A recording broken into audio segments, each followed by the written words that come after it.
చాలామంది అనుకుంటారు heart problem అంటే చెస్ట్ పెయిన్ తప్ప ఇంకేం ఉండదు అని.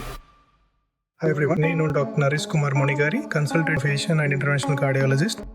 చాలామంది అనుకుంటారు హార్ట్ ప్రాబ్లం అంటే చెస్ట్ పెయిన్ తప్ప ఇంకేం ఉండదు అని. కొన్ని times heart stroke early symptoms చాలా సైలెంట్గా ఉంటాయి. For example jaw pain, dizziness, unusual tiredness, sudden sweating లేదా బ్రెత్లెస్నెస్, ఇవన్నీ హార్ట్ రిలేటెడ్ ఎమర్జెన్సీ సైన్స్ కావచ్చు. వీటిని నార్మల్ యాసిడిటీ అని ఇగ్నోర్ చేయకండి. మన బాడీ స్మాల్ సిగ్నల్స్ ఇస్తుంది, బట్ మనం లిజన్ చేయకపోతే మినిట్స్ లోనే హార్ట్ మజిల్ డ్యామేజ్ అవుతుంది. Early treatment saves life. So మీరు లేదా మీ ఫ్యామిలీ మెంబర్స్ కి sudden fatigue, nausea, left hand heaviness లేదా చెస్ట్ టైట్నెస్ అనిపిస్తే వెంటనే నియర్ బై హాస్పిటల్ కి వెళ్లి కార్డియాలజిస్ట్ ని కన్సల్ట్ చేయండి. Be aware, stay alert and protect your heart. ఈ వీడియో యూస్ఫుల్ అనిపిస్తే ఫాలో చేయండి. Your heart health is your real wealth. Don't ignore small science.